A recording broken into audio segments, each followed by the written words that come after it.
Ladies and gentlemen, welcome. Welcome to the first first public event of this year for the Max Bell School of Public Policy. My name is Chris Ragan. I am, for the last 28 years, I've been an economics professor at McGill, but for the last 2 years, I've had the pleasure of trying to create a bunch of people, bring them together to build a brand new School of Public Policy and to launch a brand new program, a Master's Public Policy program. And I think the first cohort is mostly here. There's about 31 students out there somewhere that are our first cohort. The topic tonight is Canada's energy mix and how it is changing due to technology, how it is changing due to policy, what kinds of changes we want in that energy mix, why it's difficult. So we've got 4 great people to talk about different aspects of Canada's energy mix. On my right is Patrick Bateman. He's the Vice President of Government Relations and Regulatory Affairs at WaterPower Canada. So that is an industry association of hydro producers, more or less. He will correct me when he speaks if that's slightly wrong, but that's basically right. The next speaker will be John Stewart. On my left, he's the Director of Policy and Research at the Canadian Nuclear Association. I should also say that he is also teaching in our MPP program this year. He's doing a case study. So in our MPP program, there are about 12 case studies that are very applied.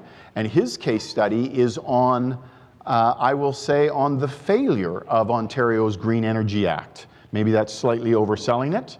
Apparently it's not overselling it. So that's what he's going to talk about in the MPP program. So he will probably do a little bit of shameless advertising for that case study course, because the students here actually have to choose between that case study and other case studies.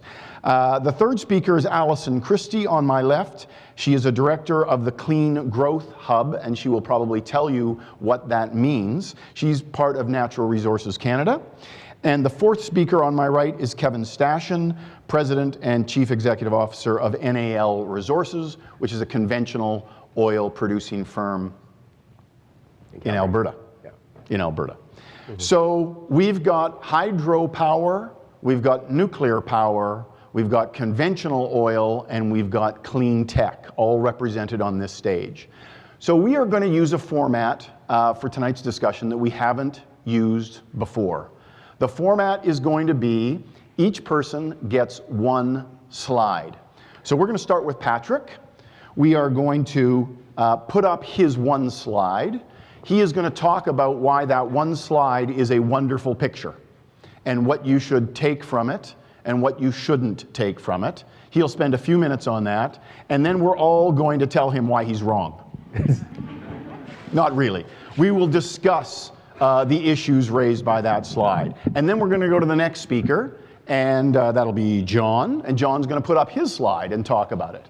And I think you'll find that with this format, or at least I'm hoping that we will all find with this format, that we will cover a bunch of interesting territory. And after we go through that 4 times, I'm then going to try to put each of them on the spot a little bit with a question specifically about policy that might be a challenging question for each of them.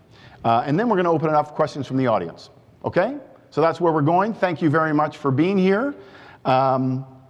And I'm going to turn it over to Patrick Bateman. So Patrick, we are, hold on. No, John, it's not your turn yet. There's Patrick, and there's Patrick's slide. So Patrick, take it away. Thank you, Chris, and thank you to your team and to the Max Bell School of Public Policy for the invitation to be here tonight. No, mic's not on. Wrong mic. I'll speak for him.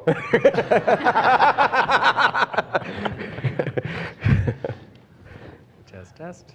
It's on, I think. It's on now. Can you hear me now? Oh, yeah. Yeah, good. Okay, great. Super. Chris, I'm not going to correct you, even if you did say something wrong, because you're asking the tough questions later, so I'm going to play it safe. My focus today will be electricity, which comprises 20% of our energy use here in Canada. I'm going to be talking a bit about Canada's current electricity mix, and then also some important topics in public policy today, concerning not only energy and electricity, but also climate policy as well. So I'm going to start by doing a quick compare and contrast of Canada's electricity mix and the global electricity mix. So there's one thing that Canada and the global and the world has in common, and that's in both cases 20% of the electricity generation is from non-emitting electricity sources when you exclude hydropower. So things like nuclear, like wind, like solar, biomass, and others. So that's the similarity. When we begin to think about dissimilarities, globally 60% of electricity production is from fossil fuels and 20% is from water power, whereas in Canada, 60% of our electricity generation is from hydropower and 20% is from fossil fuels, so the inverse. This important distinction means that we've got the cleanest electricity grid of all G20 nations. Our current electricity supply is 82% from non-emitting sources. That's up from 74% in 2000, which means a decrease in our greenhouse gas emissions from electricity of more than 40%, which is greater than any other sector of our economy. But electricity also has more to give by way of greenhouse gas emissions reductions. We currently have a national target of 90% non-emitting electricity by 2030. Also, if we are to reach our mid-century goals for climate change that Canada submitted to the UN, that would mean a tripling of clean electricity supply between now and 2050. So quite an enormous task ahead. Not only is water power our single largest source of electricity today and our single largest source of clean energy, it's also extremely important looking forward as well as we move toward that 90% and much higher levels of ambition for emissions reductions. First of all, it's affordable. Provinces that have a large amount of hydropower typically are the ones with the lowest electricity bills. When we look at the more than 500 hydropower generation stations around the country, as we begin to invest in refurbishing those, not only does that represent the lowest cost of new electricity in a lot of cases, or if not most cases, it also doesn't increase the environmental footprint as well. So very great bang for the buck on new investment there. Hydropower is also flexible and dependable. What I mean by that is flexible, you can ramp it up and ramp it down very quickly. So we begin to integrate more variable renewable sources such as wind and solar energy. You can really begin to cushion the times when it's greater or lower than expected with easy ramping, very quick response from hydropower facilities. Secondly, it's dependable. Particularly our reservoirs have a huge amount of energy storage in them. So those times when the infrequent but times that do happen when wind and solar energy aren't available, you have a lot of backup in the reservoirs. So finally, I'll just mention a couple of quick public policy considerations around hydropower, renewable electricity, and electricity before we move into some of the discussion. Some of the key things that are going to get us toward 90% non-emitting electricity by 2030 is number one, the phase out of coal by 2030. And number two, pollution pricing or carbon pricing that will be implemented in the electricity sector. And a particular element of that will be that for new generation, for future investments in new emitting generation, the stringency is going to gradually increase over time, which will increasingly steer investment away from emitting electricity generation toward non-emitting electricity generation. Great, thank you. Okay, so any responses to this? Questions, clarification, disagreements? It's got to be something. John. I'm going to put you on the spot. I agree with most of what the Hydropower Association has to say. Well, my question is, how many more rivers and streams in Canada can be dammed? So can you address that with any kind of precision? Because it's one thing to say that our electricity grid is super clean now, but there's a difference between the average and the margin. So how much can you actually expand hydro capacity, whether it's rivers, streams, reservoirs? Sure. It's a great question, and it's one that we always find very surprising that more Canadians don't know about, given how integral hydropower is to our energy system. So today we've got 85,000 megawatts of installed capacity. As the average age of a hydro facility in Canada is over 50 years, so over the course of the coming decades, we're going to see an unprecedented amount of capital investment in renewing those assets, in refurbishment and so on. And when those assets when those investments are made, there's opportunities to increase their generation capacity, to make them more flexible in the way that they're designed. Storage capacity can be increased. Currently, our existing fleet operates at a capacity factor of about 55%. That's because we have a lot more capacity than we need right now. So there's an opportunity to grow there. There's a further opportunity with refurbishments. And then addressing greenfield and new build. Every province in Canada has significant untapped potential. Kevin, your home province of Alberta has something to the effect of about 2,000 megawatts that are currently in development and could be brought online if the market conditions get to where they would need to be. How big is 2,000 megawatts? Alberta's peak demand is 11,000 megawatts. So they've got expansion capacity of 20%. Alberta's current electricity demand total for everything is 11,000. Yeah. And if these hydro facilities were developed, that would represent 20% of the peak demand. Other questions? I would just say that the transmission lines are a much bigger part of the problem than they used to be from a capital financing point of view and from a land ownership and environmental point of view. It used to be relatively simple once you decided where you were going to build the dam to build the power line. But the power line, I am told now, is extremely difficult to site, extremely difficult to get agreement, from landowners and rights holders, particularly native groups, but also farmers. Surely it's easier to build a transmission line these days than a new nuclear generating. It's about the same. Well, okay. Should we use that as a segue to move to you? Sure. I got one. Okay. You got a question first? So my question maybe for Patrick is, given how difficult it is to build anything in this country of size, and you look at the Site C dam in BC and how difficult it was to get approval there and the cost overruns, and they're still fighting over it even if it's half built. How many of these larger projects do you think will go ahead into the future?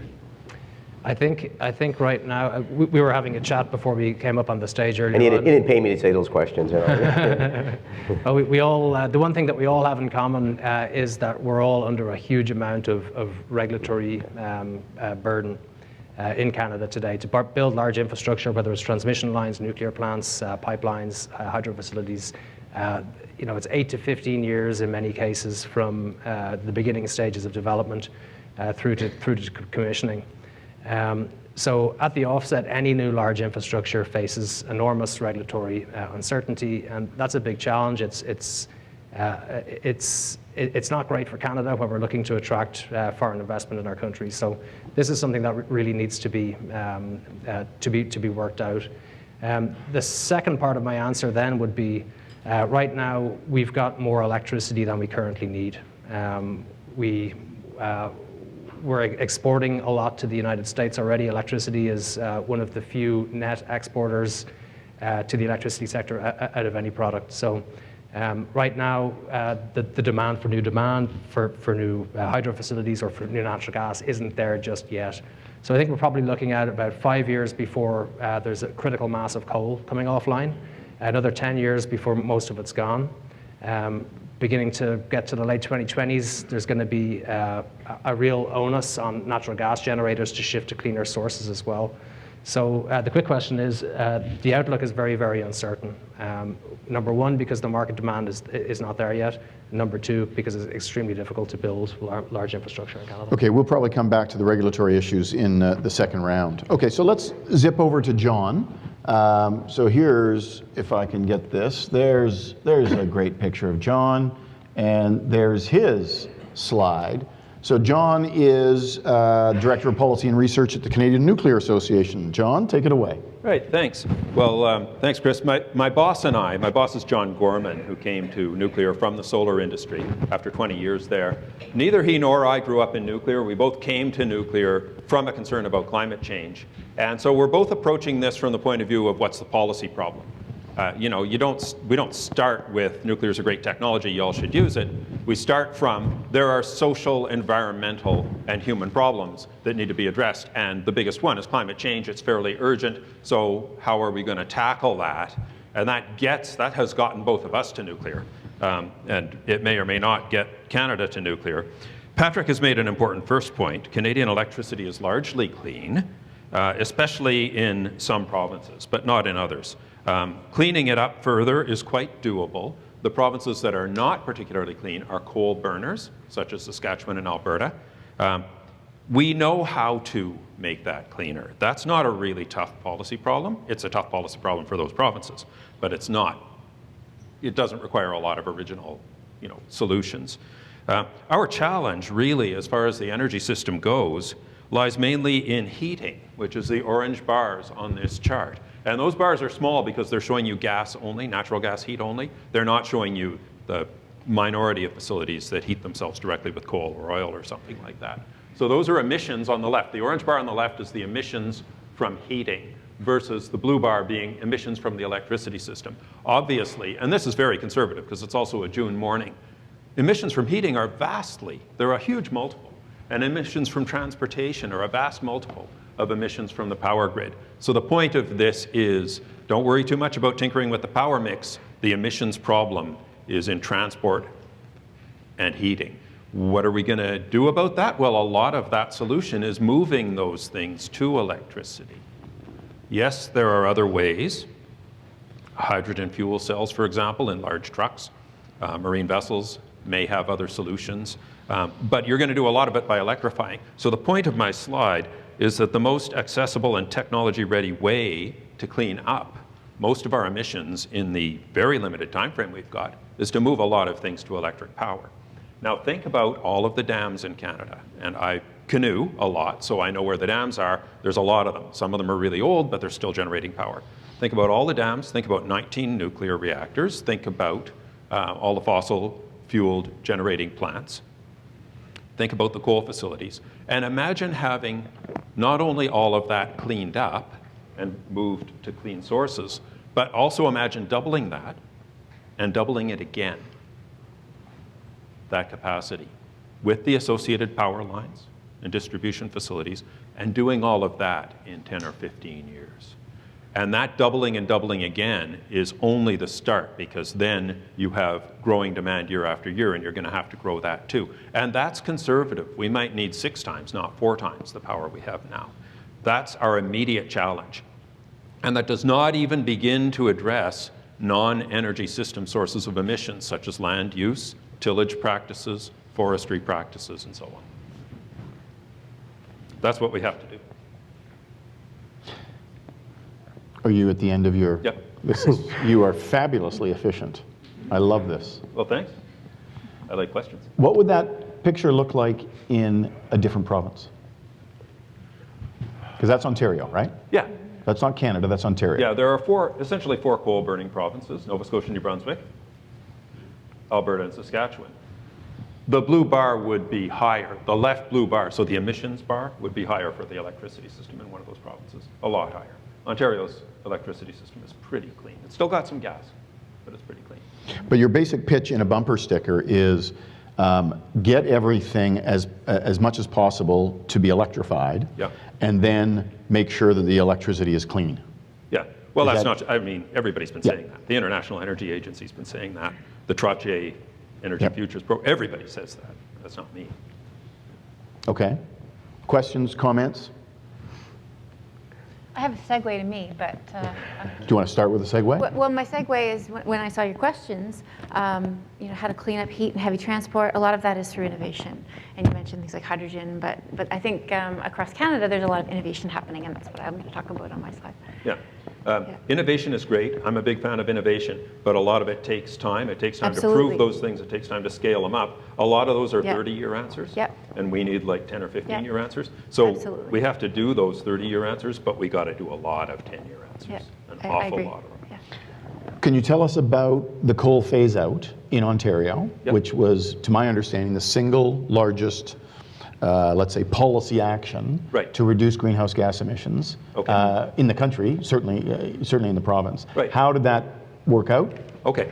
The way the coal phase-out happened was much the way it had been done in France and Sweden in the 70s. It was done by creating nuclear capacity. Now, luckily, there were 2 reactors at the Bruce power plant that had been mothballed. They were brought back into service. Each of them was about 650 megawatts. So that was about 1,300 megawatts that was brought back into service without building a new nuclear plant. in a community that had the skills, the skilled trades, the capacity. And that did most of it. The problem was that the provincial government did not want to talk about nuclear. The provincial government wanted to talk about conservation, solar, and wind, which is fine, but they subsidized conservation, solar, and wind very expensively. And what that did He's going is, into case study mode here. this is my case study in February. This is case study mode. The problem with that is that it drove up the cost of power in Ontario. And if you look at the second bar there, when you have to move things to electricity, especially heat, if you want people to stop heating their houses with natural gas and move them to electricity, doubling the price of electric power is not a good way to do it. And that is exactly what Ontario did. Now, there was all the, there's the additional moral or ethical issue of misrepresenting your policy as being one of getting the province off of coal and onto wind, which is not what happened. They got the province off of coal and onto nuclear, and they built a bit of wind very expensively along the way. But that's another problem. The problem is they made electric power expensive. It's not a problem for electric cars because electric cars are quite efficient users of electricity, so electric power bills are not a problem if you're buying an electric car. It's the capital cost of the car. But for heating your house, you're not going to do it in Ontario right now. And that is a huge problem from an emissions point of view. Mm-hmm. So I'm surprised, a guy who is into clean energy, that you'd be knocking renewables. I'm not knocking renewables. I'm knocking the way Ontario did them. I think that's an important difference. My boss has spent his career in solar. Yeah. So I'm when not gonna knock do you renewables. think the next time Canada be ready to build a nuclear plant? I think it'll be pretty soon. The Darlington site has always been prepared for 4 more reactors. This is a site just Is that west right? of Toronto. It was It's always been built for 8 reactors, when was just it built like first? Pickering When and was Bruce. it initially built, Darlington? It was brought into service in 91 or 92. And when it was planned for 4 more It was reactors? planned for 4 more reactors. That's a licensed nuclear site, so the site is licensed. It's just a matter of having the power demand. Now the problem is power demand is not growing in big enough leaps to need that. So they're starting to look at much smaller reactors. Those would have been for 650 or 700 megawatt reactors. Now they're looking at something much smaller, like a 300 megawatt unit. It's a question of choosing the technology and doing. Okay. Patrick, question, comment? I'd be interested, John, to hear a little bit more about where you see the low-hanging fruit, kind of on an end-use basis or across Canada basis. What do you think will be the main loads to electrify over the course of the next 5 to 10 years? To electrify? I mean, what are the easy things to electrify that aren't yet electric? No, passenger vehicles, for sure. I had my first experience driving a Tesla. A friend of mine came to visit from the US, drove up in her Tesla. And Great she car. ran me through how the navigation system works and everything. It's fantastically efficient, the way they use electric power. When you burn gasoline, you're only getting a portion of that energy delivered to the wheels. When you use electricity in a Nissan Leaf or a Tesla, most of that energy is ending up at the rubber on the road. It's just incredible driving. Anybody who hasn't driven one, try to get a chance to do it. It's like a rocket with no sound. It's fantastic. Yeah. No, passenger vehicles for sure.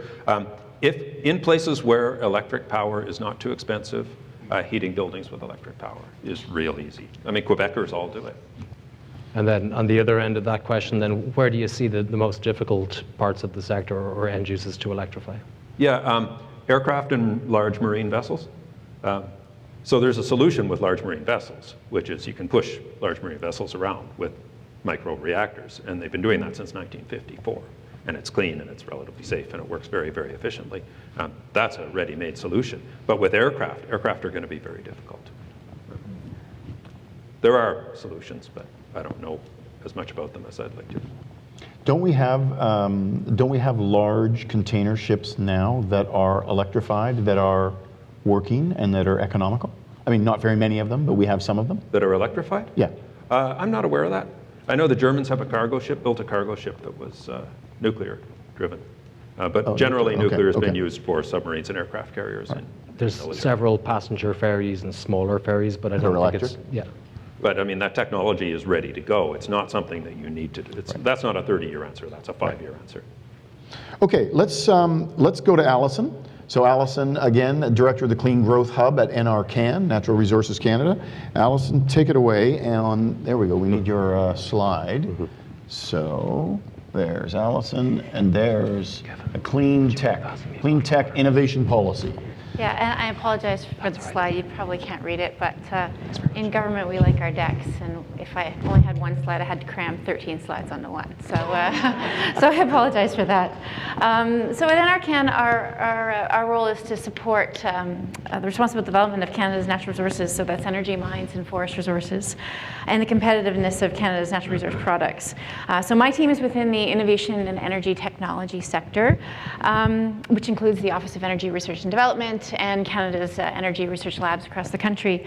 So Chris mentioned the Hub. So the Clean Growth Hub is an organization across government. So I'm part of an interdepartmental team of 16 departments and agencies that help stakeholders to find the right support for their clean technology project. So if they are somebody with a good idea, somebody who's worked on a project in research and development, and they're looking to commercialize the technology, we help them move it along the spectrum. So we help clients navigate federal services. We're a no wrong door service. We also coordinate with our program colleagues and improve tracking and reporting on clean technology results. So we support our policy and program colleagues across government. So I don't really have a role in policy, but I work with folks across government that do.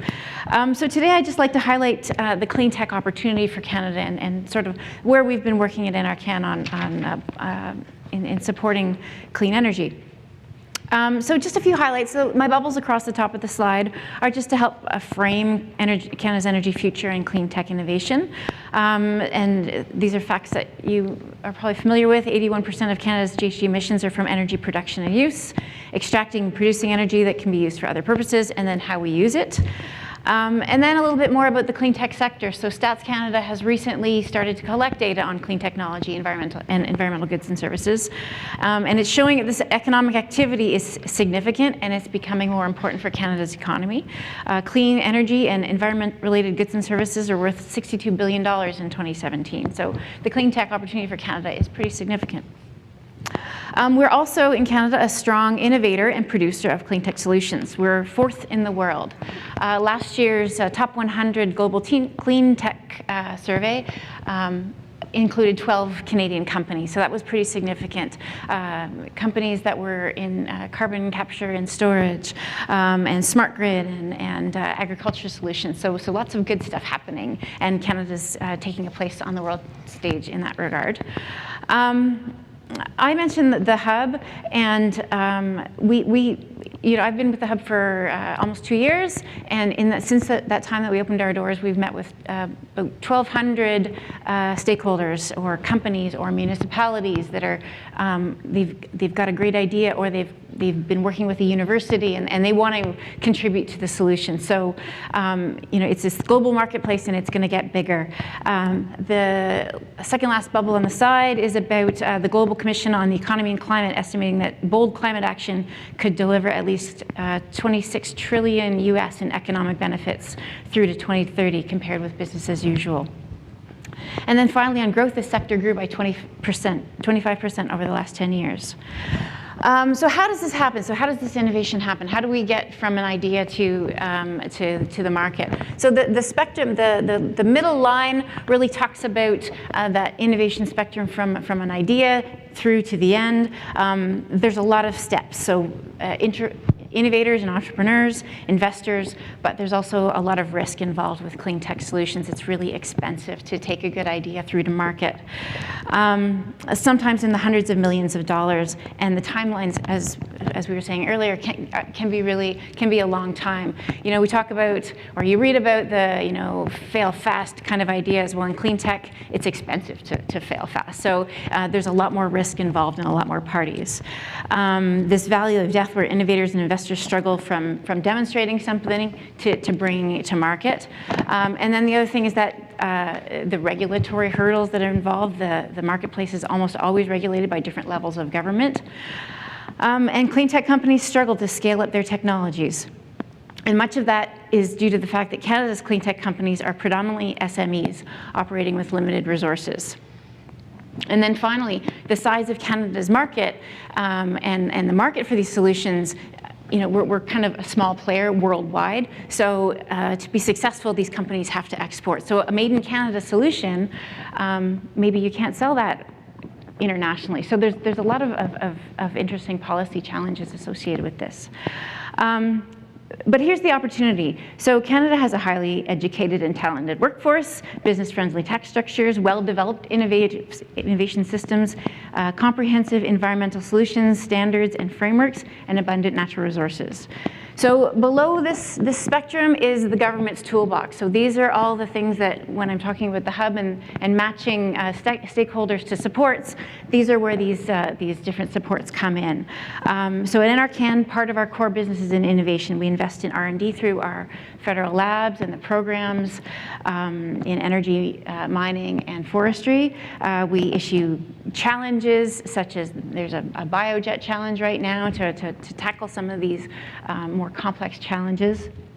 Just by way of example, we're also working on an energy storage challenge. So really trying to push the envelope on some of these solutions.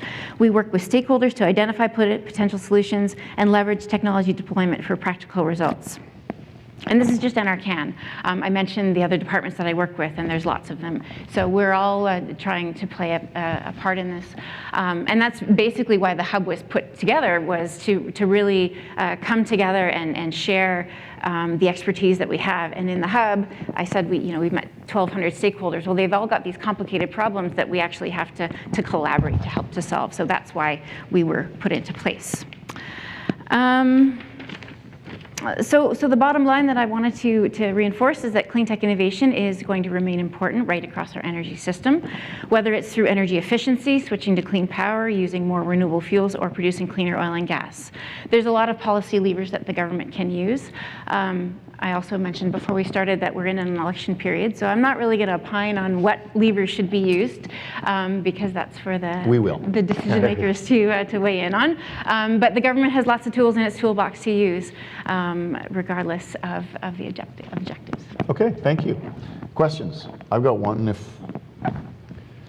Okay. Can I get you to talk about, you talked about issuing challenges. Yes. You mentioned energy storage. So there's something very tangible. So what does it look like when NRCan issues a challenge to whoever? So who do you issue a challenge to? What does an energy storage challenge look like? How do you win? Do you win financial support? Like what, can you just give us a quick sense of that? That's a program that's, I believe it's currently open. And the name escapes me right now, but through Impact Canada, and the Impact Canada, the website lists all the challenges that are currently up right now.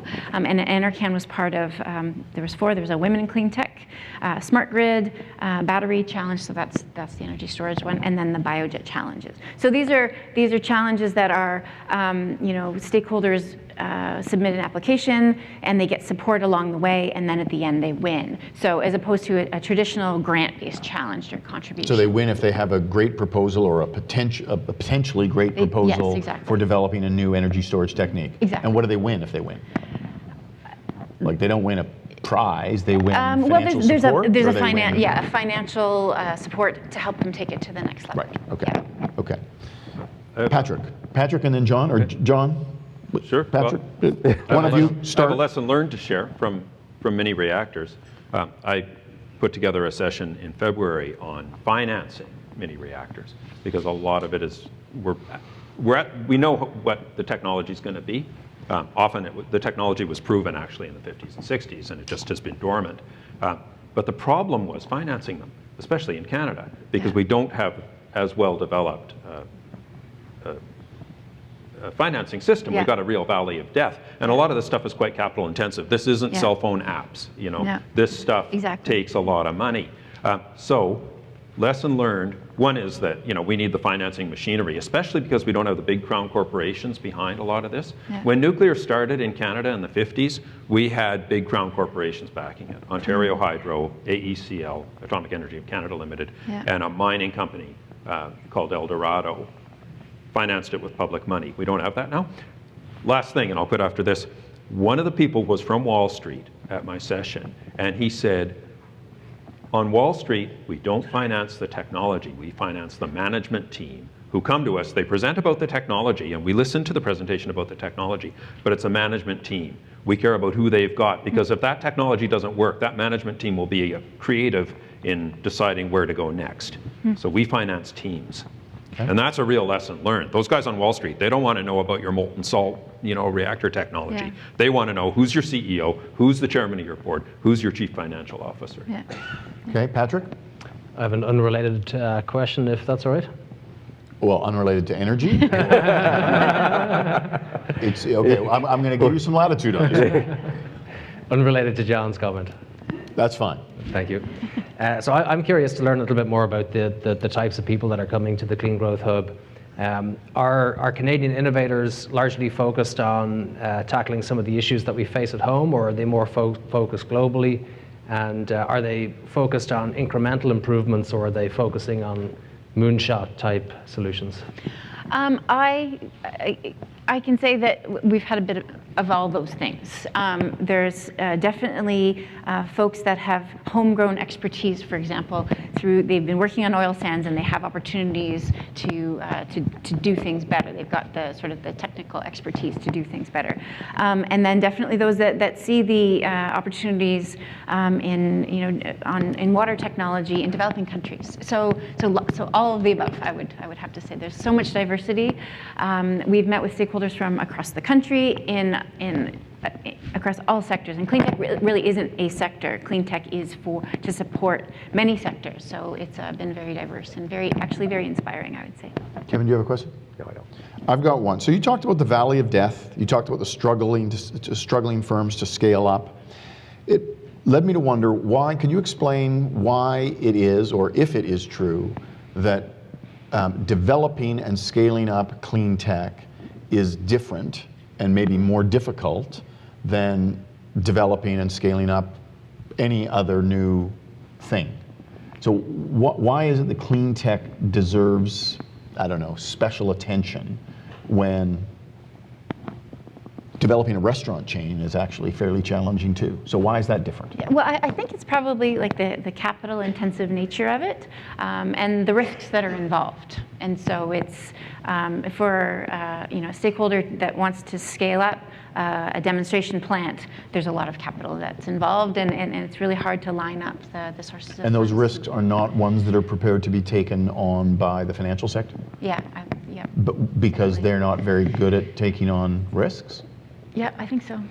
So bank capital doesn't get you, or bank lending doesn't get used to finance clean Well, it's tech? expensive, right? Okay. Yeah. Okay. Okay, then we are moving over to Kevin. Kevin, you've got the clicker. Kevin has taken control of the clicker. Well, thanks. Now, let me just say that I allowed Kevin to have 2 slides because he had way fewer words per slide than the other people. So he's got 2 slides. All right, take it away. Boy, I fooled you, didn't I? So let me thank Chris Ragan and the Max Bell School of Public Policy for inviting me here today. If we're going to have a debate on energy and policy, this is where it's got to happen, in universities, where people are educated and they're the future leaders of our country, right? And so I want to start off by saying this: climate change is happening.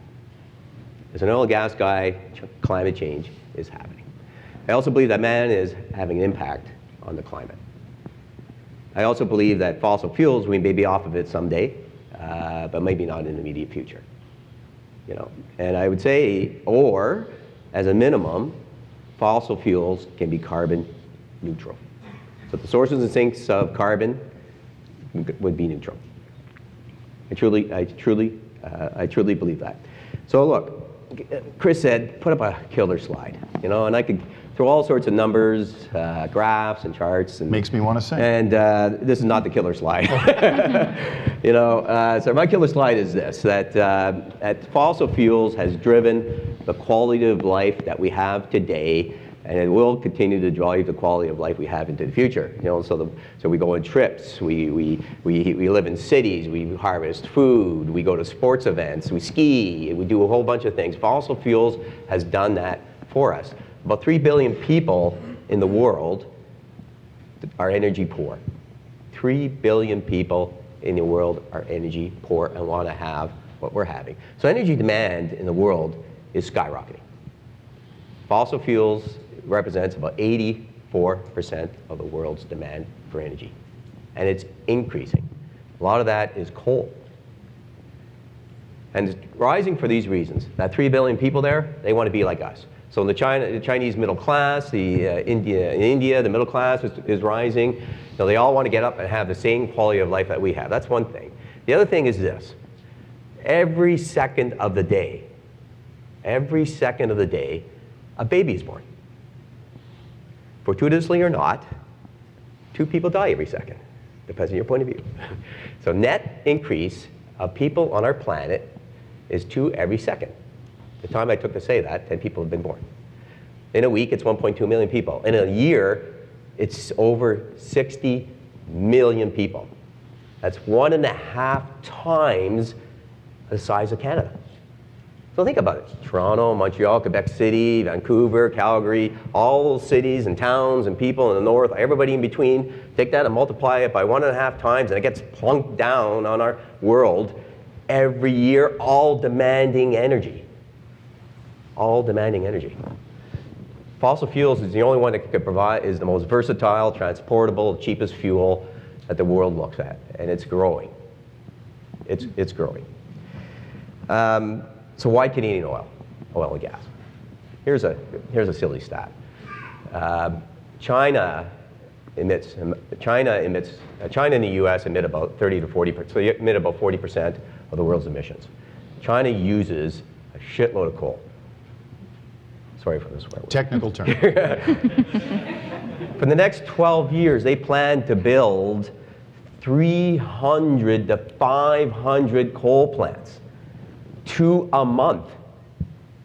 They dwarf what we emit as a country. They dwarf what we emit. They're going to generate so much more capacity from coal that increase in capacity is greater than the entire United States capacity in coal. That's twice that of Europe. It's incredible how much they need for energy in their country. They don't have the natural resources. Canada could solve the problem. Do you know that we have 300 years of natural gas reserves in our country? LNG can completely eliminate Canada's emissions by offsetting China's coal. We could eliminate it. We could be net carbon neutral.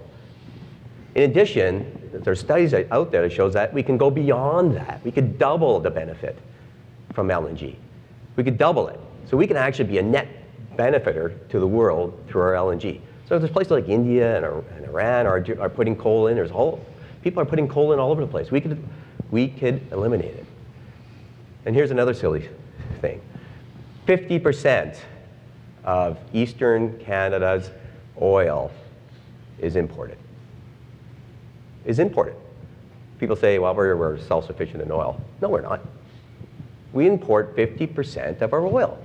So in Western Canada, we have one market. It's the United States. We sell our market to the US at a discount. Eastern Canada buys it back at a premium. They pay world prices. So you're paying about $20 billion more in Eastern Canada for oil than you have to, because we don't have a policy on pipelines. At $20 billion. And here's the other thing. We buy our oil from places like Saudi Arabia, Nigeria, Yemen, Angola, all these, Venezuela, all these places that don't have any, that have poor human rights records, that have poor environmental records. It's horrible. And they support terrorism. And yet we buy their oil. What the heck is that? When we got good, clean Canadian oil we could bring and be self-sufficient. So we have a problem in our country with policy in terms of oil and gas. Here's the last thing before I turn it back over to Chris. Canada's regulatory or environmental regulatory regime has been proven to be the top in the world. There's been studies that show out of 75 countries, we are the best in the world. So not only do we have the cleanest, we provide the cleanest, most environmentally friendly fossil fuels in the world, why don't we use more Canadian oil and gas? Thank you. Good, thank you. Okay, other comments, questions? John. I have a question, and this is sincere. I honestly don't know what the answer is, okay? So I could bullshit you? Maybe. Okay, so some would say the Chinese, they don't really want to depend on outside energy supplies on a large scale. So their first pick for replacing coal, they want to get off of coal because of the local air pollution problem, right? That's what's driving them. And that's why they've built 4 Canadian nuclear plants, for example, and why they're building their own nuclear plants now of various technologies. So their first pick to replace the coal would be to build nuclear of their own, nuclear. And they're doing that as fast as they can, basically, but there's still a need. So their next choice would be to buy natural gas, which they do not have domestically. So they'll buy the natural gas from the Russians for lack of anybody more closely allied. But the capacity has to be built, the pipeline capacity. So choice 1 is build nuclear, but they can't do it fast enough. Choice 2 is buy Russian natural gas, and then suppliers like Canada would come in. Is that analysis basically correct, or do you see it differently? Well, certainly China is getting into bed with Russia because Russia has quite a bit of natural gas as supply, you know. It's a little scary because all of a sudden now Chinese foreign policy is going to be dictated by Russia to some degree, right? Just like ours is dictated by other countries, right? You know, so yeah, I'd say it's a pretty good analysis. I'm not sure about the nuclear, you know, but certainly the LNG is something that they're looking for. We got a lot of Chinese companies in Alberta that are trying to develop resources. Their biggest issue, they can't get it to the West Coast. Their biggest issue is also there's a real push on in Canada not to build LNG. There are, and because people don't want it. And so one of the issues you got, I think, as Canadians, we gotta start thinking globally and not just locally. We could solve the problems in the world and reduce our emissions and the impact on the world by thinking that way and not just thinking what we could do in Canada when our emissions are only 1.5% of the world. It's peanuts. We gotta think globally as a nation and not just about ourselves. Patrick? Question? A question for Kevin. You had described fossil fuels becoming net zero over time. Is that the actual fuels themselves, or does that take into account some balancing between global emissions reductions net against the emissions from production? Yeah, so in the short term, so we're not going to get off fossil fuels in the short term. Short term could be the next 50 years. You know, I don't know, because there's a demand for it. People want cheap energy. You know, Canadians demand cheap energy. I would say that in the short term, we could have a net positive impact on carbon by replacing of coal. Long term, we got to develop the technology to reduce fossil fuels themselves. There are companies out there, like for example, Carbon Engineering in Squamish, BC, that are actually pulling carbon out of the air. They're actually pulling carbon out of the air. There's 7 of these plants in the world. 1 is commercial, 6 are pilots. The one in Squamish is a pilot. I think Warren Buffett invested in it, and Gates and that sort of thing. And they're pulling carbon out of the air to make fuel. There's another company in Calgary called Calgary Clean O2, and they actually put a filter on furnaces that actually take the emissions off of furnaces and make soap. So as humans, we're very good with innovation and technology. We'll find a way to make carbon neutral. We will. But unfortunately, it takes time and it takes money. And no one's going to put the money in it unless they're actually making money at it, right? And so trying to shut down the industry and saying this is bad, that's as bad, this is bad, is not the right answer. When Canadian oil and gas is the cleanest in the world. Allison, question? No. Okay. So let me thank you all for your slide and for the discussion we've had. We're still going to keep going, but I just want to also thank in particular Kevin, because Kevin, frankly, it is tough to come to this end of the country and to stand up and say that Canadian oil and gas is a good thing. I'm from Alberta.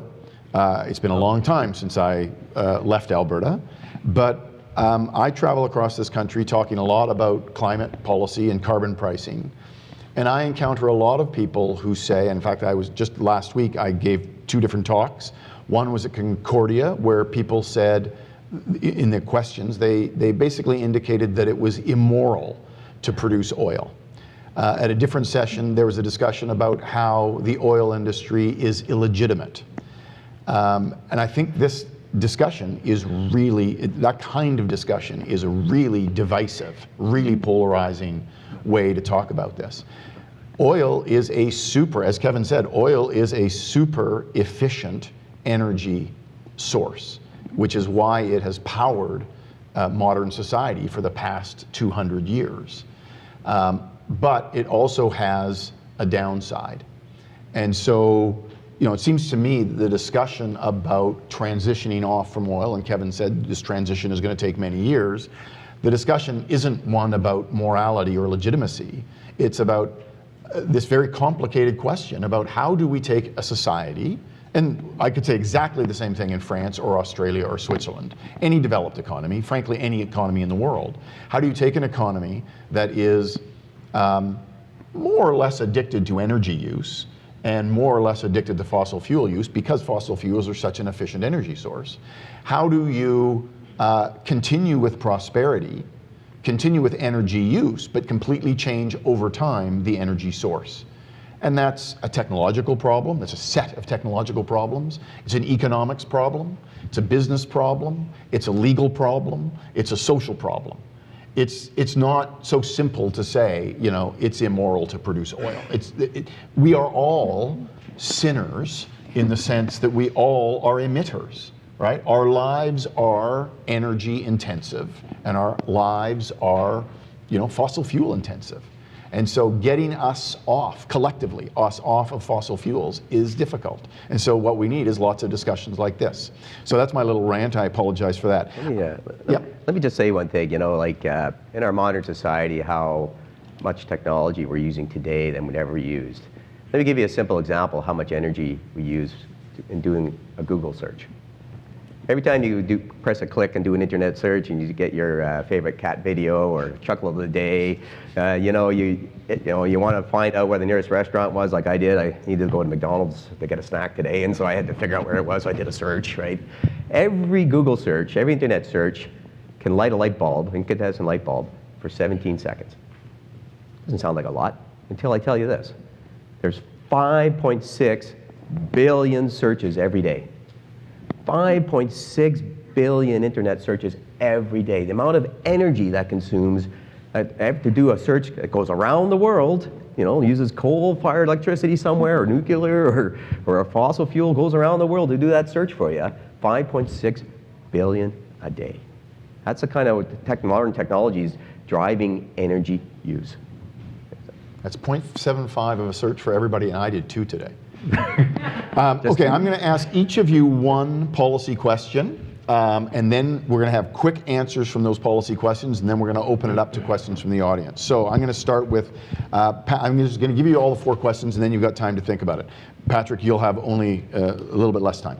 Patrick, your question is, if we wanted to expand our electricity capacity, and in particular our hydro capacity. You talked about the ability, you talked about it in Alberta, but think about northern BC, northern Alberta, northern Saskatchewan, northern Manitoba, Ontario and Quebec in particular. If you thought about expanding that capacity, it would almost certainly involve challenging discussions and negotiations with First Nations communities. So if we wanted to have a significant expansion of that capacity, how do we do it? And let me also just throw in, because one of the reasons we might want to do that is to have east-west electricity grids, which gets you into petty provincial politics of the highest order. So how do we, because those east-west electricity grids don't exist now for a reason partly like that. So how do we solve that problem in 1 minute? John, if we wanted to expand nuclear capacity, how do we, as I was fascinated, you said that Darlington was designed and kind of ready to go, approved, but it was only a lack of electricity demand that stands in the way of an extra nuke or a few nukes at Darlington. I find that hard to believe. I was under the impression that if we wanted to build a new nuke anywhere, even if the land was approved, that we would encounter NIMBY of the highest possible. So I'd like you to comment on how do we get the public on board, and as long as we're going to also expand nuclear capacity, we need expanded, I think we need expanded capacity for storage of the spent fuels. So I didn't think that was so easy, so just comment on that.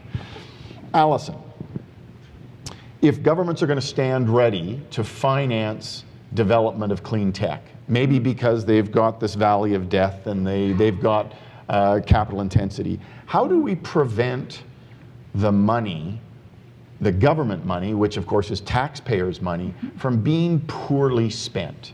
Because it's pretty easy to dress up a proposal as a wonderful idea.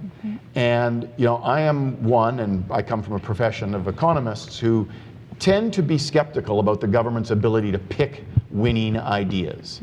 And the bumper sticker is, it's difficult to pick winners, but losers find it really easy to pick governments. So how do we do that in a way that actually channels that public funds, the taxpayers' funds, in a way that doesn't waste a lot of it? And Kevin, your question is, how do we convince Canadians, because I think you believe this, that we can have aggressive policy designed to reduce emissions, because you care about climate change, but we should also build a new pipeline to get some of that oil to market so that we don't have to face the discount that we currently face on 800,000 barrels a day of that stuff on which we're getting low prices. How do we convince Canadians that building a new pipeline and getting our oil to market is entirely consistent with, for example, putting a price on carbon? All right, so those are the 4 easy questions. You get 1 minute each to answer them. Patrick. Well, I wouldn't call it an easy question, Chris. My At answer, the Max Bell School, we don't do easy questions. So I got a three-part answer. The first and the second are easy. The third is not. So the first part of the answer is that if we look at our mid-century strategy to the UN, we need to triple clean electricity production. If we manage to decarbonize our fossil fuels to a greater degree that's expected, if we manage to generate more credits than is expected under the Paris Agreement, in much the way that Kevin has been speaking about, then it might not need to triple, but we're going to need to produce a lot more clean electricity over the coming decades than we do right now. So for starters, the demand is going to be there. Secondly, we already have a lot of great, and this is moving into the question around partnership with Indigenous nations and communities. We already have a lot of great examples of partnerships between hydropower producers and Indigenous nations, also projects that are led by Indigenous nations. So it's an area that we've been making a lot of advances on in the last number of decades.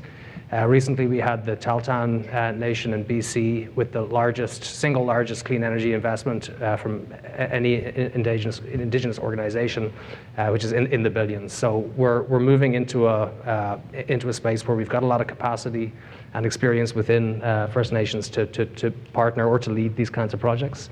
And then thirdly, which is the most difficult part of the question, the legislative, constitutional, and regulatory framework around development and Indigenous knowledge, Indigenous rights, and so on is emerging.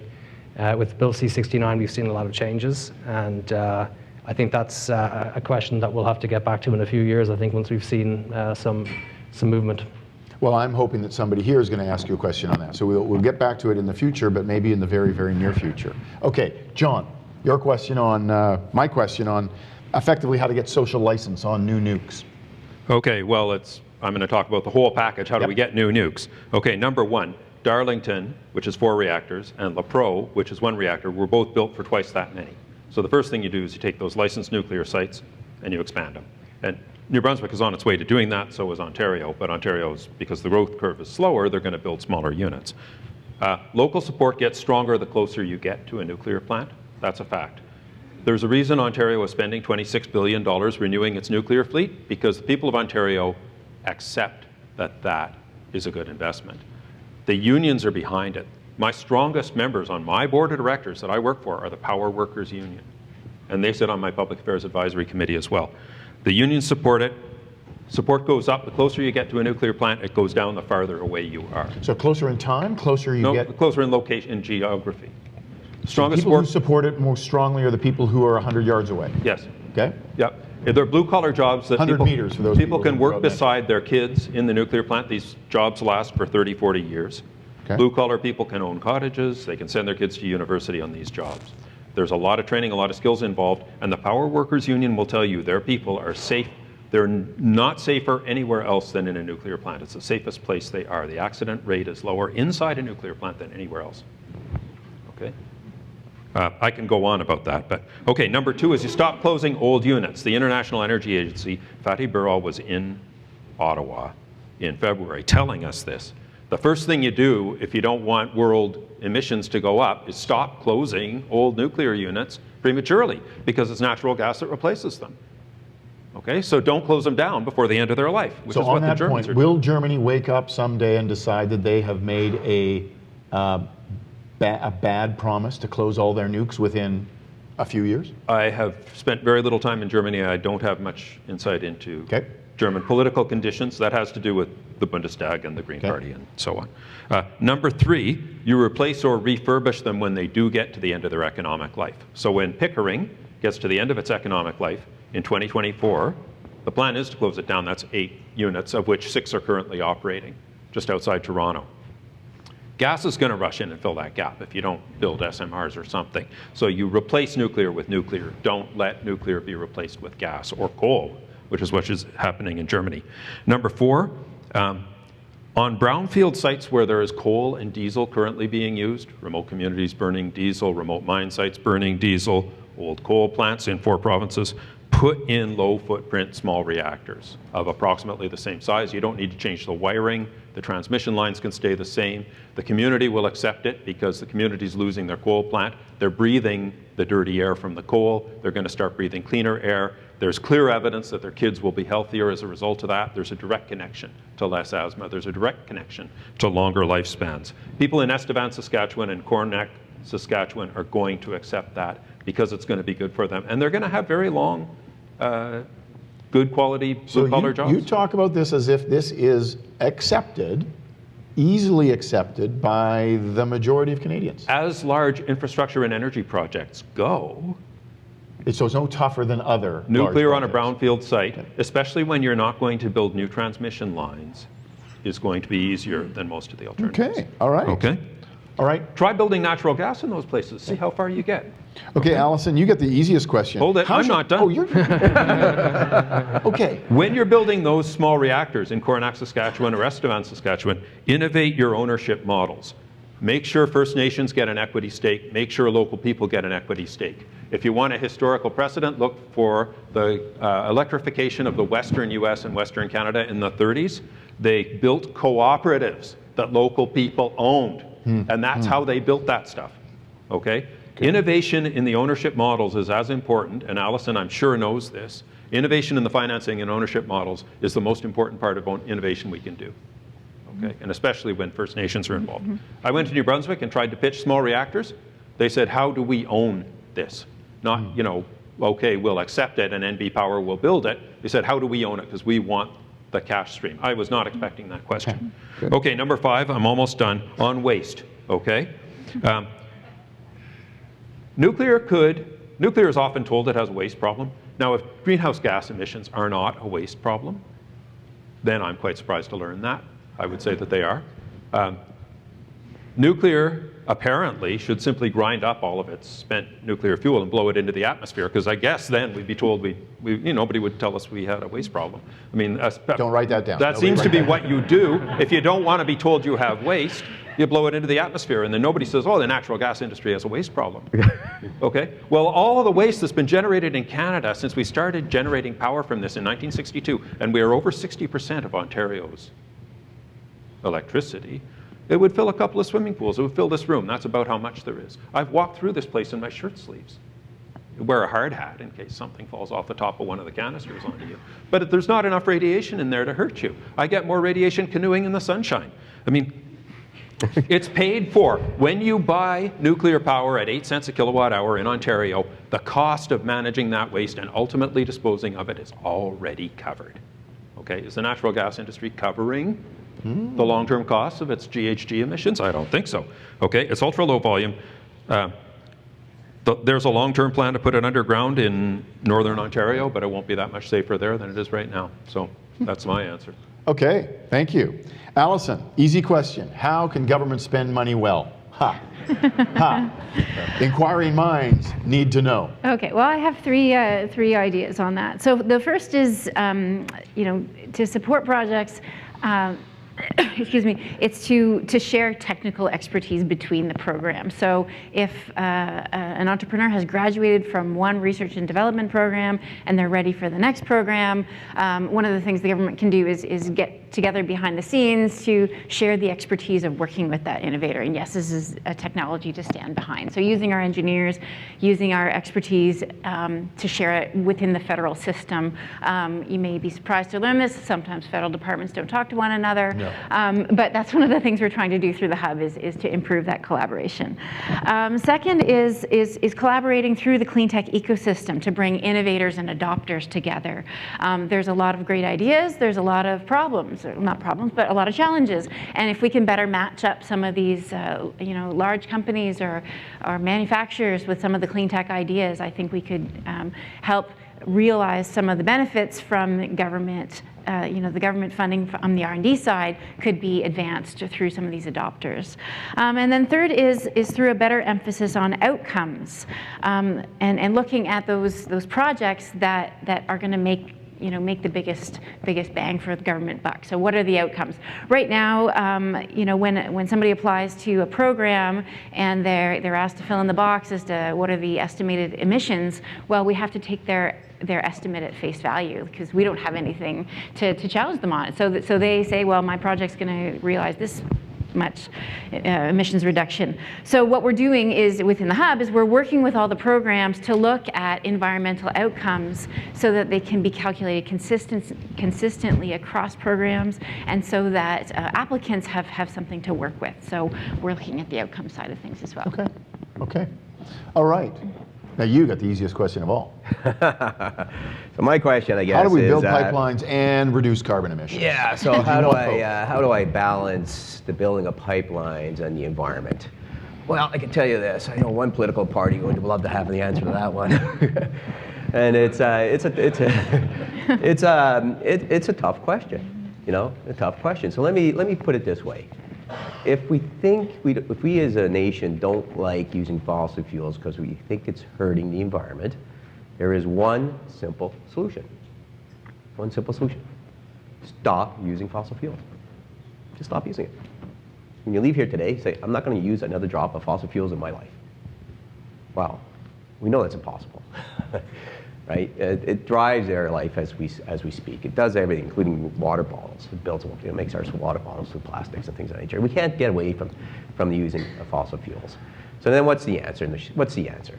Well, I already talked about how our 300 years of natural gas reserves can help offset coal in the world. I mean, that is huge. The other one is, do we want our foreign policy to be dictated by others?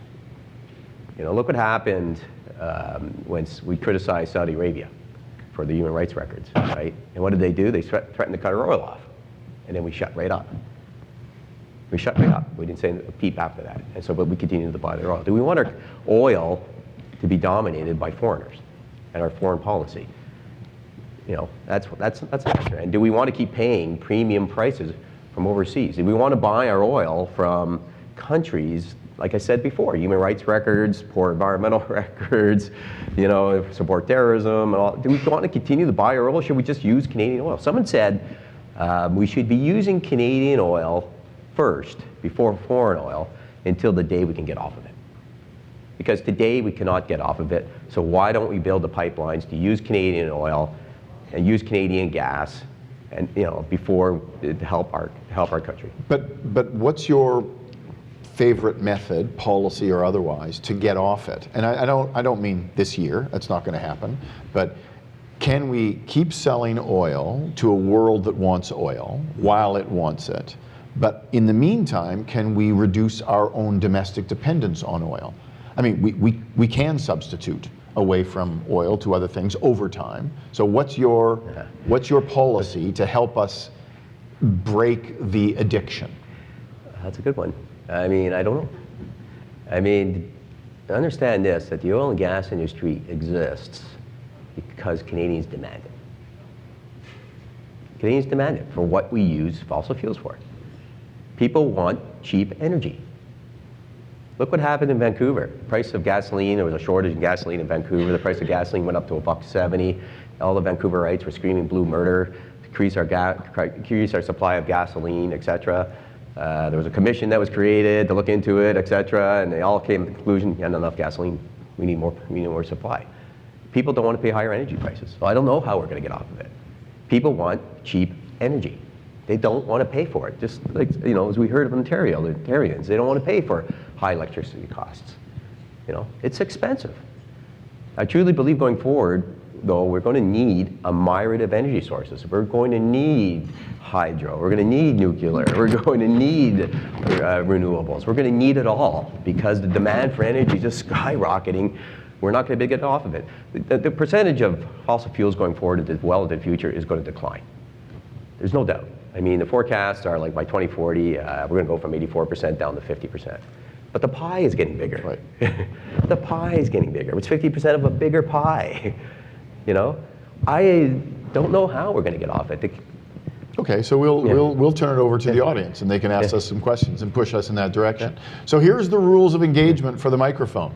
There is one microphone. You must ask your question in the microphone, and you must ask a question. There is no preamble permitted. If you have a preamble, I will cut you off. So you approach the microphone, you ask a quick question. You should be, and you turn off your phone for sure, and your question should be posed within less than about 10 seconds. So please line up at the microphone, ask your question. If you want to ask it to everybody on the panel, say that. If you want to ask it to one person, make it clear. No preambles, questions only. Oh my Can gosh, we address the person we wanted to? You address the person. Mr. Stewart, you said the word right on the bit. I worked in the nuclear industry. That's a preamble, sir. Question. Okay, the question No is, preamble. Did anybody ever die in a nuclear power plant? Nuclear power plant, Yes. remember that. I visited many nuclear power plants in my career, and I didn't see any. 2 died at Fukushima. Chernobyl's not a... Sorry, that is a post-amble. That's a post-amble. Okay. So the question, the question is quick comment on the safety record in nuclear power generating stations. Plants. It is. Thank you, sir. I am told by our statistical safety people that nuclear is the safest per kilowatt hour form got of it. electricity generation. Right. To the question, has anyone died in a nuclear plant? Any workers?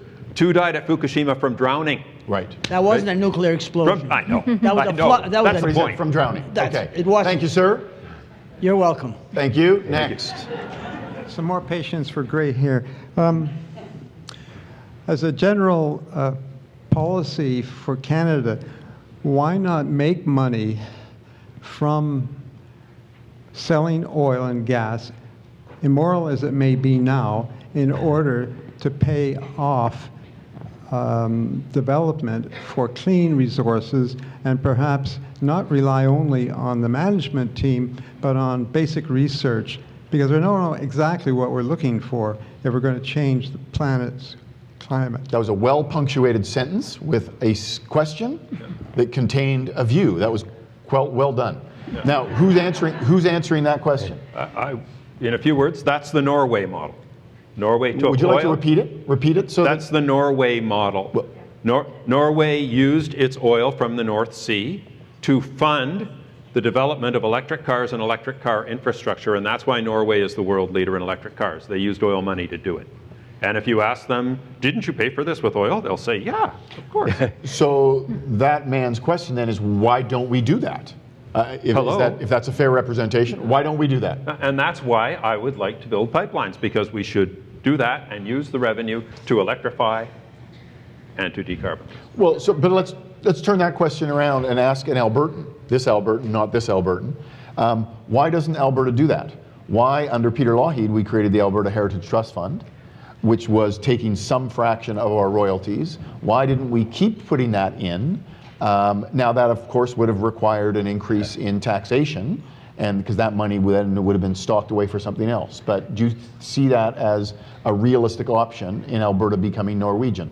I see exactly that if the governments are making billions and billions in tax money, it's what they choose to spend the money on.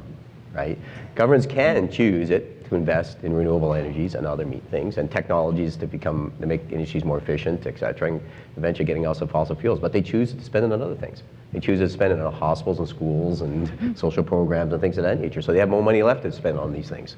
So yes, it takes political will for governments to say, I'm going to take some of our tax revenue, put it aside to help get us off fossil fuels through the development of renewable energies. So they have to do it. Make political So choices. we citizens have to tell them that that's what we Yeah, want. the citizens have to say we have to do this. Chris, Okay. Yeah, sorry, quick comment? One quick comment, and that from a personal perspective, I spent a lot of time in Alberta over the last few years, and gained a lot of understanding and grew to support the oil and gas sector out there, which I wouldn't have done before. And I have to say, from my experience, the biggest thing that helped me to get there was robust long-term climate policies. And I don't know whether my experience or approach would be the same for others as well. But if Canadians knew that we're talking about a decade that's going to take, a transition that's going to take many decades, but that we are taking small steps toward that transition, I think that helps to marry the economy and environment, and using the funds from the pipeline and from royalties and such, to me, is a perfectly sensible idea. Okay, it is my responsibility to say that the one thing standing between all of us and a glass of wine is 12 people at the microphone. So I think what we need to do is have quick questions, and we will try to do quick answers, and let's get through these things so that we can hit the wine in the right time. Yes. So I'm wondering about, especially since we've been talking a lot about social license, what sort of social policies really can go hand in hand with energy transition that's in line with the science, which is pretty clear at this point, I think, to make sure that no one's left behind. So thinking about like workers, thinking about Indigenous Great people, and I think like the biggest danger with technology, since this was all about technology, is when it's implemented without high consideration to morals and ethics and the impact on most marginalized folks. So that'd be my question. In terms of directing it, I'm not sure if anyone can speak from an Indigenous perspective or any community of color on the panel. That would be my preference. It's a great question. So Patrick's social policies along a transition. So Patrick's already talked about Indigenous folks and on the hydro side. Let me say this. We've got a real problem in our country with impoverished Aboriginal people. We've got social issues, we've got health issues, we've got poor water issues, et cetera. The best way is for them to become economically independent. So the oil industry hires we have 12,000 Aboriginals working in the oil industry, 6% of our workforce. We spend $3 billion every year on procurement and services for Aboriginal communities. That's why you're seeing Aboriginal communities wanting to get part of the Trans Mountain pipeline. That's why you're seeing they want to build their own pipeline called the Eagle Spirit. You see it with TransCanada's pipeline, Coastal Link. They want to be part of the energy solution because it can bring them out of poverty. There's 130 communities in Canada, Aboriginal communities in Canada, that have oil and gas production on their lands, and it's benefiting them. Just want to add to this, the issue of transition, we're talking about an energy transition that is huge and long-lived. So we're talking about a massive energy transition over 50, 60, 70 years. And so I think it's a much bigger problem than just poverty among Indigenous people. It's just thinking about all of those workers in anything connected to fossil fuels. And so I think we're not talking enough about this. In fact, we're not quite talking enough about the transition yet. We're in early days in our discussion about transition, and it'll take a while after that before we really start talking about what the social policies must be along to ease that transition. But I'm a strong believer that if we do not get that right, then transition itself isn't going to happen, because we need, and I would make the same argument about free trade. Something that helps a free country adopt and be comfortable with a free trade agreement is knowledge that there's going to be policies in place to help that transition. The transition we're talking about over the next 50 years are bigger than the transition that we had in place as a result of the FTA and NAFTA. So I think this is a huge issue that is going to be with us for a while. Yep. Next, sir. Hi, yes. This is a carbon accounting question. So if China invests in natural gas power plants, what right does Canada have to count that change towards carbon credits? And then going forward in the longer term, how does Canada become closer towards becoming carbon neutral? When you said when China invests in natural gas plants, they you buy mean our LNG. if they invest in a Canadian, No. or if they buy our LNG. If China buys natural gas from Canada, what right does Canada have to say that counts for us? Well, the rights that we get from that are zero. So the conversation about carbon in our world has to change. The way the Paris Agreement is, it's focused on countries, not on net benefits for the world. So maybe the conversation is China takes half the credit, we take half the credit, right? Or something like that, right? But you're right. From an accounting standpoint, we get zero credit for it. From a human perspective, we have a big benefit to the world. We get zero credit in an accounting sense, but we get the economic benefit of selling the LNG to China. But the emissions, the accounting system for emissions is where did those emissions take place? So in fact, our emissions would go up. If we expanded LNG in BC, our emissions will go up from that process. We will then sell that LNG to China. Their emissions will go down as a substitution. They will get credit for their emissions falling. Our emissions will go up, but we get the economic benefit of selling the LNG. Actually, from an accounting system, I don't have a problem with that. But so he and I would disagree on that. Well, the problem is, of course, we get hammered by the Paris Accord that our emissions are going up. But yet the overall world's emissions go down. Correct. So why not? So the Paris Accord has to change to account for net benefits to the world, not just by country. There is Article 6, internationally transferable mitigation outcomes. ITMOs. ITMOs, yeah. So they're coming. So I think some of the rules around this are evolving. Francois. Hi, I'm a student here at the McGill School of Public Policy, and I had a question for Mr. Stashin specifically. So you talked about the foreign relations impact of importing oil from Saudi Arabia, and also followed up with a proposal to export oil to China, and see how the foreign relations impact could go both ways. And my question is, do you see the deteriorating relationship between China and Canada as a potential source of, or jeopardizing the Western oil expansion project? Yeah, I wasn't advocating exporting oil to China. I was advocating using it in Canada. But I mean, I was advocating exporting natural gas, LNG. I look at the Chinese tensions we have with Canada right now, and I look at it as short term. I mean, we'll work through it. We'll get it resolved. It's ugly right now in the moment. We'll work through it. I mean, China needs energy. At the end of the day, they're going to buy it where they can get it the cheapest, and we could supply it. Quick advertising. We've got a Max Bell event on October 17th that is partly about Canadian foreign policy, and China will come up. Okay? I promise you, it will come up. Next, sir. Hello, this is for everyone. As representatives of the technological systems that each of you belong to, and this is regarding research and development, what is being done for radical innovations? This means new technologies into the Canadian mix, and how each part is supporting it, and how are you doing it as a whole? So the word radical wasn't on Allison's slide, I'm fairly sure. But without the word radical, do you want to comment on what Canada is doing about innovations? Because I think you're doing a fair amount, or trying. Yeah, I mean, in the Office of Energy R&D, within our CAN, they've been working in the space for over 40 years and looking at across the energy spectrum, so in all areas of technology. So. Yeah, I think there's lots to build on. Let me ask John and Patrick to both give us a 30-second answer on, and I mean 30 seconds on, what's the key kind of sexy technological development that's going on in your sector? Yeah, in nuclear, in hydro. Molten salt reactors. Molten salt reactors. Sounds sexy. Look at New Brunswick. No, look at New Brunswick and look at molten salt reactors. Can you explain in another 15 seconds what that is? They're small, and they use liquid fuel which contains spent fuel that's already been through a conventional nuclear plant.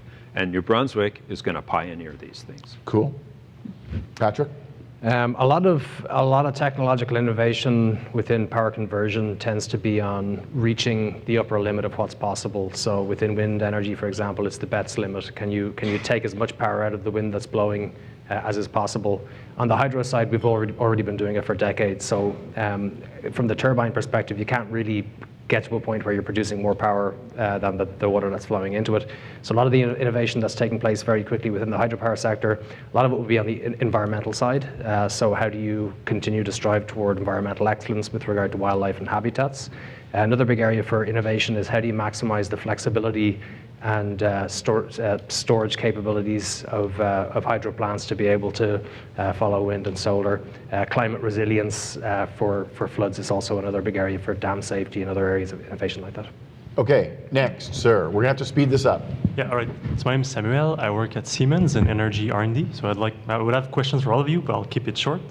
So Kevin, you mentioned that we lose $20 billion by not having this pipeline.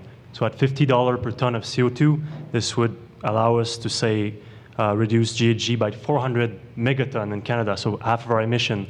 So then the question is for Chris. You've been talking about carbon pricing or cap and trade scheme, but what would you think of a national carbon budget that would allow you to make these trade-off clearly to everyone else? Yeah, so I guess carbon budget versus cap and trade versus carbon pricing. So you're advocating that we take the CO2 tax that we're currently collecting right now and put it into a budget to be used for reducing of our emissions. Which allow you to have this global view Yeah. But anyway, I'll try to keep it short. Well, that's a bug in my bear here. I mean, to take the CO2 tax, charge people a CO2 tax, and just give it back to them, how does that change people's behaviors? Mm-hmm.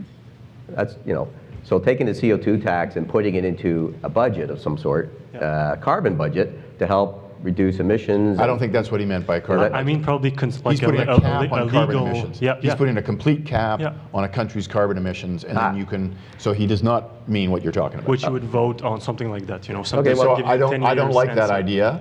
The question was to me, or part of that question was to me. So I don't like a cap on that. I would much rather have a good carbon price, which can ramp up over time and will reduce emissions over time, and then you can have a big bun fight about what to do with those revenues. Some of it should go into better technology, some of it can go back to households, some of it can go back to, whatever, helping transition. Well, I'd like to mention the Quebec Green Fund. I'm not sure if you're aware of what's happening in Quebec, but it's not easy. You're amassing the billions of dollars which are poorly spent. I won't get into the details, but it's a tough question. Yeah, no, and it has encountered some political issues about spending in the Green Fund, absolutely.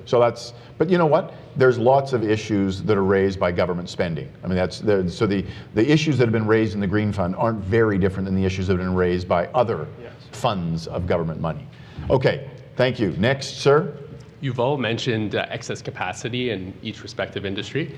I was wondering what your thoughts are on allowing foreign investment in cryptocurrency mining here in Canada.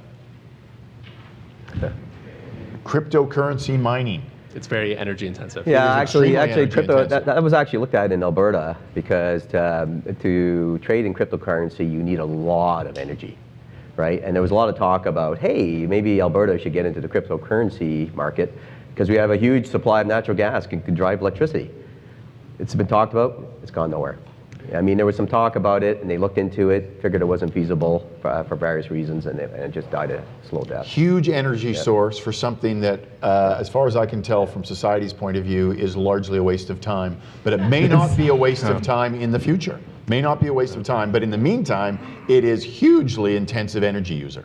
Our company alone uses 500 megawatts. Sorry? Megawatts. My company alone uses 500 megawatts, which is like 5% of Alberta, apparently. It's a lot of power. So yeah, there's a lot of potential. For computational centers outside of cryptocurrency, they can provide a great balancing resource on the grid. If the computations aren't time sensitive, they can ramp up and ramp down with fluctuations. So it's an interesting demand side resource in future. And also cannabis farms as well as another kind of load that's being dropped in around the country in the same way as cryptocurrency, a little bit less energy intense, but a similar kind of idea. As far as I can tell, cannabis is more useful than cryptocurrency.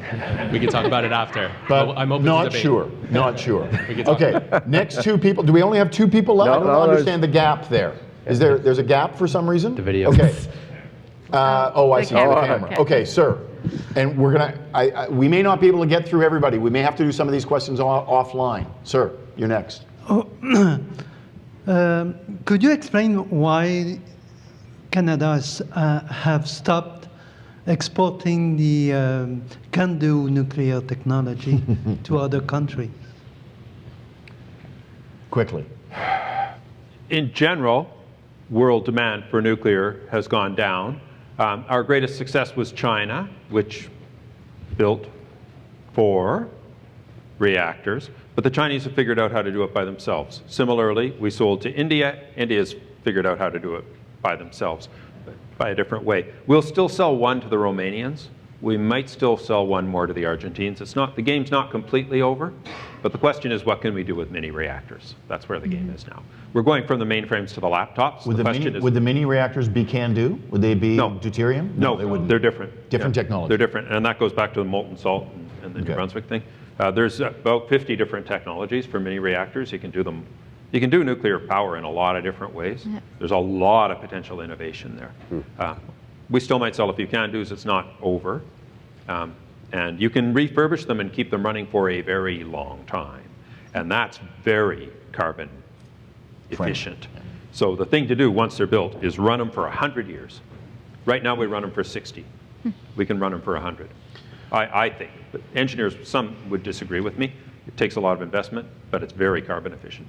Okay, I apologize for what I'm about to do. I'm going to take these last 3 questions and then stop it, and then, but those others that are in the line, they get first crack at these people as soon as we turn it open to the reception, okay? For offline questions. Sir. So, hi. My question is, how do we increase the capacity for oil exploration while dealing with demands for economy diversification and also the proportionality clause in the NAFTA? Do you know the answer to that? We might have to do this one offline. I'm not sure what the proportionality clause is. It's the energy chapter in NAFTA. Energy chapter, okay. So here's what I would say. If you want to increase exploration in our country, you've got to put the fiscal and regulatory environment in. Did you say exploration or exportation? Exports or exploration? Exploration and following exports. Okay. Yeah, Sorry. so if you want to do exploration in our country and have people invest risk capital, because it's a risky business. I mean, a typical well is $5 million. It could be up to $15 million to drill a single well, and you may get nothing for it. So we're in a very risky capital-intensive business. If you want to encourage people to do it, you got to have the right fiscal and regulatory environment to do it, and you got to have the right product prices. All 3 we don't have right now. And I suggest that the discussion on the proportionality clause in NAFTA gets done offline after we break up here. Final question, and I apologize again to the people in line, but you get first crack at these people as soon as we break up. So each of these energy types, I would say, have a province with a fondness or vested interest in it. Through infrastructure, employment, revenues, with the exception of renewables, I would say, but Quebec hydro, Alberta oil, Ontario nuclear. So from a policy perspective, how do you get to a Canada-wide energy plan that's coherent and cohesive, and ideally moving towards a lower carbon future? Especially when natural resources are constitutionally a provincial jurisdiction. Exactly. So that one's an easy one to end the night on. John, why don't you kick it off? Well, I'm half economist and half historian, so the historian in me says, you don't. Okay, you don't from John. Patrick? I'm inclined to agree mostly with John, but I think one area where the federal government does have a jurisdiction is greenhouse gas emissions. So I think that's one lever that can be pulled federally and begin to move the provinces in a certain direction. But I would say that there's no short-term answer to an energy strategy that's going to be robust and long-term in Canada. Kevin? Yeah, I don't know if I agree with that. I would say this. Our natural resources, whether it's electricity or hydro or nuclear or oil and gas, are in different spots in the country. We just got to have a means of ways of getting them there. So do we have electrical grids across the country? Do we have pipelines across the country? We could connect all these natural resources in regions to the rest of the country. We can do it. There's just got to be a political way there. So the federal government's got to come in and say, this is in the national interest, we're going to make it happen. Allison? Well, this is where I get into official spokesperson for the federal government during an election campaign. I can't really add anything to that. So may I say that not everything that is national needs to be federal? in a country like Canada. So let's make the distinction between national, which means kind of across the country and for all of the country, and federal, which is a specific type of government. And there's lots of things in this country that are national without being federal. We have public education across the country, but it's not federal. We have healthcare that is publicly available across the country. It's not federal. So those things are national without being federal. So there are some things that are federal jurisdiction. Patrick talked about greenhouse gas emissions are in the federal jurisdiction. Well, this is being kind of discussed in the courts right now with Ontario and Saskatchewan court cases, and it's going to go to the Supreme Court. Maybe they will overrule the lower courts. Probably not, but we will see. But I do think that very often people are looking for national strategies for things, and sometimes they are meaning federal strategies, and most often they shouldn't be meaning federal strategies, because most of those things for which you might be looking for a countrywide strategy are not in federal jurisdiction.